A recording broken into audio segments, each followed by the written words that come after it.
मुंबईमध्ये महायुतीसोबत लढण्यास राष्ट्रवादीचे प्रयत्न सुरू असल्याचं समजत आहे। राष्ट्रवादी काँग्रेसचे नेते शिवाजीराव नलावडे यांनी मंत्री आशिष शेलार यांची भेट घेतल्याचं समजत आहे। मुंबईमध्ये एकत्र लढण्याबाबत नलावडेंकडून शेलारांसोबत चर्चा करण्यात आलेली आहे। मात्र जोवर नवाब मलिक यांच्याकडे पक्षाची सूत्रे आहेत तोवर महायुतीत काही चर्चा होणार नाही असं शेलार यांनी पुनरुच्चार केल्याचंही समजत आहे। नवाब मलिक यांच्याबाबत भाजपानं भूमिका ठाम घेतलेली आहे। या संदर्भात आमचे प्रतिनिधी तुषार अधिक माहिती देतील। तुषार, काय या संदर्भातले अपडेट आहेत? काल रात्री उशिरा भाजपचे प्रभारी आशिष शेलार आणि राष्ट्रवादीचे नेते शिवाजीराव नलावडे यांची आशिष शेलार यांच्या घराण्यामध्ये भेट झाली। आशिष शेलार यांच्यासोबत संवाद साधत असताना शिवाजीराव नलावडे यांनी पक्षाची भूमिका स्पष्ट केली की महायुतीसोबत लढण्यास आम्ही इच्छुक आहोत। मात्र शेलारांनी देखील जोपर्यंत मुंबईमधील सूत्र नवाब मलिक यांच्या ताब्यामध्ये आहेत तोपर्यंत तुम्हाला आम्ही सोबत घेणार नाही। ज्या दिवशी नवाब मलिक यांच्याकडून राष्ट्रवादी काँग्रेस पक्षाची मुंबईमधील सूत्र काढली जातील तेव्हा तुम्हाला घेण्यासंदर्भामध्ये आम्ही संवाद साधू पुढच्या पातळीवरती। त्यामुळे आता राष्ट्रवादी हा पक्ष देखील मुंबईमध्ये महायुतीसोबत येण्यासंदर्भात आपल्याला इच्छुक झाल्याचं पाहायला मिळतंय।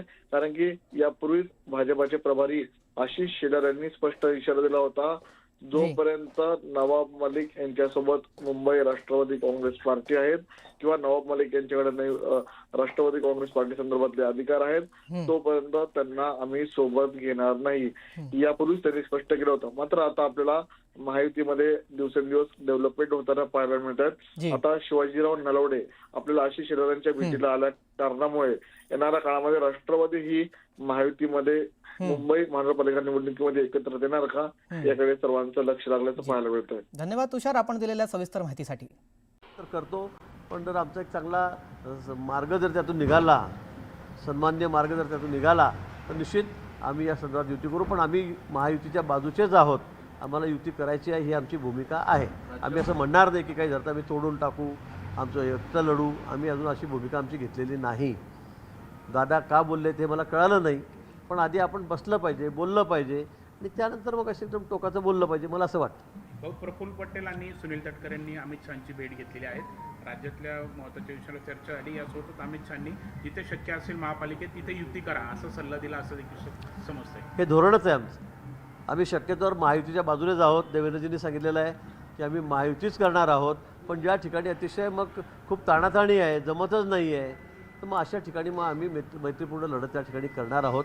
मला वाटतं ही भूमिकासुद्धा वरच्यांचीच आहे, ही भूमिकासुद्धा वरच्यांची आहेच। आणि म्हणून मला असं वाटतं की बहुतेक महायुतीच, पण शक्य नसेल तर काही प्रमाणामध्ये मैत्रीपूर्ण लढत। भाऊ, नाशिकचं तुम्ही बोलतात, शिंदेची शिवसेना असेल पण राष्ट्रवादीचं काय? राष्ट्रवादी अजित पवार ती पण तुमच्या सोबत राहणारे महायुतीमध्ये की काय? आज अजून काही ठरलं नाही। आम्ही निश्चित त्या संदर्भात बोलणे करू, त्यांचे काय म्हणणं आहे ते जाणून घेऊ। मी सांगितलं आम्ही मोठ्या भावाच्या भूमिकेमध्ये नाशिकमध्ये आहोत, पण आमच्या जागाच तेवढ्या या ठिकाणी आहेत, आमची ताकद तेवढी या ठिकाणी नाशिक शहरामध्ये आहे। नाशिकच्या मतदारांचा, लोकांचा विश्वास भाजपवर आहे, देवेंद्रजींवर आहे, मोदीजी साहेबांवर आहे। त्यामुळे आम्हाला मोठ्या भावाच्या भूमिकेत त्या ठिकाणी राहायचं आहे। आम्ही सगळ्यांशी बोलू, पण निश्चित त्या ठिकाणी शिवसेना शिंदे गटाची आमची युती व्हावी अशा मताचे आम्ही आहोत। दादांचे काय फार संख्या कमी आहे, दादांच्या नगरसेवकांची काही होत असेल तर आम्ही त्यांच्याशीही बोलू। राज्यभरामध्ये ज्या बैठका सुरू आहेत महायुतीच्या, त्या बैठकांमध्ये अजितदादांच्या राष्ट्रवादीचे कोणीच नाही आहेत, त्यांना बैठकीला बोलवलं नाही आहे, फक्त शिवसेना आणि भाजप यांच्याच बैठका सुरू आहेत। नाही, काल माननीय मुख्यमंत्री महोदयांनी सांगितलं की शक्यतोवर आम्ही शिंदेसाहेबांना आम्ही सोबतच आहोत, कारण आमची तर नैसर्गिक युतीच आहे, आम्ही एकाच मताचे एकाच विचाराचे त्या ठिकाणी आहोत। अजितदादांबद्दलही त्यांनी सांगितलं की पुणे चिंचवड या ठिकाणी आमची त्यांच्यासोबतच लढत आहे, आम्ही आणि शिंदेसाहेब एकत्र आहोत। काही ठिकाणी अशी परिस्थिती आहे राज्यामध्ये की आम्ही आणि दादासुद्धा सोबत आहोत, हे आपण दाखवतात आपल्या चॅनलवर। काही ठिकाणी ते आणि आम्ही सोबत आहोत, पण काही झालं तरी या ठिकाणी विरोधी पक्षाला आता संधी द्यायची नाही, हे निश्चित आहे। आणि लोकांची, मतदारांची ती मानसिकता आहे की उबाठा असेल, काँग्रेस असेल, शरद पवार साहेबांची काय यांचं काहीच नाही, आणि म्हणून लोक निश्चित महायुतीच्या बाजूनेच कौल देतील। कोणी आलं, काही झालं तरी महायुतीच हा निर्धार आता लोकांनी पक्का केलेला आहे। नगर परिषद निवडणुकीमध्ये एकमेकांवर जोरदार भाषणं झाली, टीका झाली, आता मन जुळतील का महापालिका? वाटते निश्चित जुळलेलीच आहे। आम्ही त्यावेळेला सांगितलं होतं की जिथे मैत्रीपूर्ण असेल तिथे मैत्रीपूर्ण करू, आम्ही आधीच सांगितलेलं होतं। आणि म्हणून आता ज्या ठिकाणी पुन्हा मी सांगेल की ज्या ठिकाणी होणार आहे त्या ठिकाणी आम्ही करणारच आहोत। थोडेफार जागा कमी अधिक असतील त्या संदर्भामध्ये आमचे जे पदाधिकारी आहेत, मोठे नेते आहेत, ते या संदर्भात निर्णय करतील. एक सविस्तर बातमी त्याआधी पाहूयात. अजित पवार यांच्या खासदारांनी अमित शहा यांची भेट घेतलेली आहे.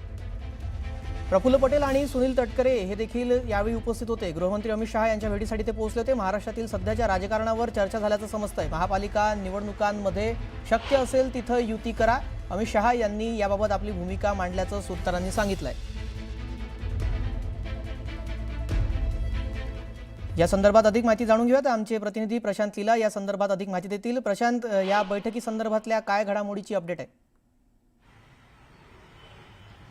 अजित पवार यांच्या राष्ट्रवादी काँग्रेस पक्षाच्या वतीने त्यांचे जे खासदार आहेत राज्यसभेमध्ये प्रफुल्ल पटेल आणि लोकसभेमधले खासदार सुनील तटकरे या दोन्ही नेत्यांनी आज अमित शहा यांची संसद भवनाच्या परिसरात असलेल्या कार्यालयात भेट घेतलेली आहे. आणि महत्त्वाचं म्हणजे स्थानिक स्वराज्य संस्थेच्या संदर्भात या बैठकीत चर्चा झाल्याची सूत्रांची माहिती आहे. सोबतच शक्य असेल तिथे NCP आणि भारतीय जनता पक्षांनी एकत्रितपणे युती करावी, महायुतीतल्या घटक पक्षांनी एकत्र मिळून युती करावी आणि महानगरपालिकांच्या निवडणुकांमध्ये शक्य असेल तिथे युती करा, अशा प्रकारचे स्पष्ट दिशानिर्देश अमित शहा यांनी दोन्हीही या नेत्यांना दिल्याची माहिती पुढे आली आहे. पण महत्त्वाचं म्हणजे जर बघितलं या सगळ्या घडामोडीवर अत्यंत महत्त्वाचं आहे की अमित शहांची जी भूमिका आहे ती महायुतीच्या सोबतची भूमिका आहे. त्यामुळे आता राज्यात काय निर्णय होतो हे पाहणं अतिशय महत्त्वाचं असणार आहे. जी, धन्यवाद प्रशांत, आपण दिलेल्या सविस्तर माहितीसाठी. सुरुवातीला मोठी बातमी. गेल्या अनेक वर्षांपासून प्रलंबित असलेल्या महानगरपालिकांच्या निवडणुकीचं अखेर बिगुल वाजलंय. राज्यातील 29 महापालिकांच्या निवडणुका जाहीर झाल्यात. मुंबईसह राज्यातील सर्वच महापालिकांच्या निवडणुकांसाठी 15 जानेवारीला मतदान होणार असून 16 जानेवारीला मतमोजणी होणार आहे. एकूण 2879 जागांसाठी निवडणुका होणार आहेत. या निवडणुकांसाठी 23 ते 30 डिसेंबर दरम्यान उमेदवारी अर्ज करता येणार आहे. त्यामुळे आता सर्वच राजकीय पक्षांनी कंबर कसली आहे. कुठे सत्ताधारी महायुती एकत्र असणार आहे तर कुठे दोस्तीत कुस्ती होणार आहे. महाविकास आघाडीमध्ये देखील तसंच काहीसं चित्र पाहायला मिळू शकतं.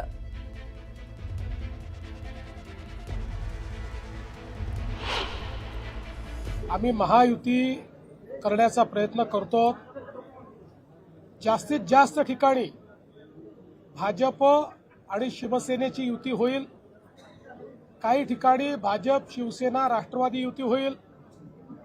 एखाद दोन ठिकाणी भाजपा राष्ट्रवादी युती देखील होताना आपल्याला पाहायला मिळेल. निवडणूक आहे 15 जानेवारी. 15 जानेवारी म्हणजे संक्रांत, म्हणजे महिलांचा सण आणि त्याच वेळेला महिलांना अडकवायचं. म्हणजे घरामध्ये ठीक आहे, निवडणूक होऊ घातलीच आहे, सगळे रेडी आहेत. पण एकंदरीत पाहायला गेलं तर 15 तारखेला मतदान आणि परत 16 जानेवारीला जे आहे ते निकाल देखील आहे, मतमोजणी पार पडणार आहे. सगळ्या गोष्टी चांगल्या आहेत.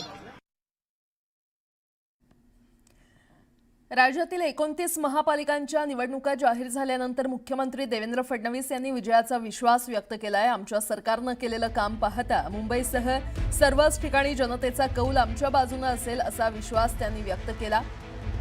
राज्यात सर्वच ठिकाणी एकनाथ शिंदेंची शिवसेना भाजपसोबत असेल तर पुण्यामध्ये पिंपरी चिंचवडमध्ये भाजप आणि राष्ट्रवादी एकमेकांविरोधात लढेल, पण ही मैत्रीपूर्ण लढत असेल असं त्यांनी सांगितलं.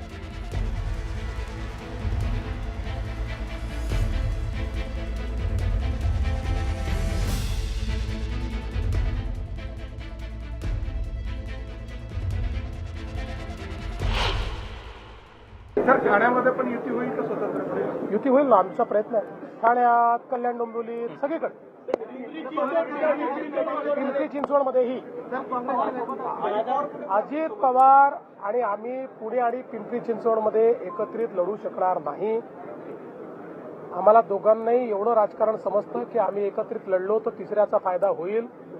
त्यामुळे तिसऱ्याकरता आम्ही जागा ठेवणार नाही. आम्हीच एकमेकाच्या समोर लढू, पण मैत्रीपूर्ण लढू. कुठलाही फटका नाही. दोन्ही ठाकरे एकत्रित आले तरी नाही आले तरी, दोन्ही ठाकरे एकत्रित आल्यानंतर काँग्रेसही त्यांच्यासोबत गेली तरीही मुंबईकर भारतीय जनता पार्टी, शिवसेना आमच्या महायुतीलाच निवडून देतील. कारण आमचा कारभार, आम्ही केलेला मुंबईचा विकास आणि मराठी माणसाचं आम्ही जोपासलेलं हित हे सामान्य मुंबईकरांनी पाहिलेलं असल्यामुळे मुंबईकर आमच्यासोबत राहतील.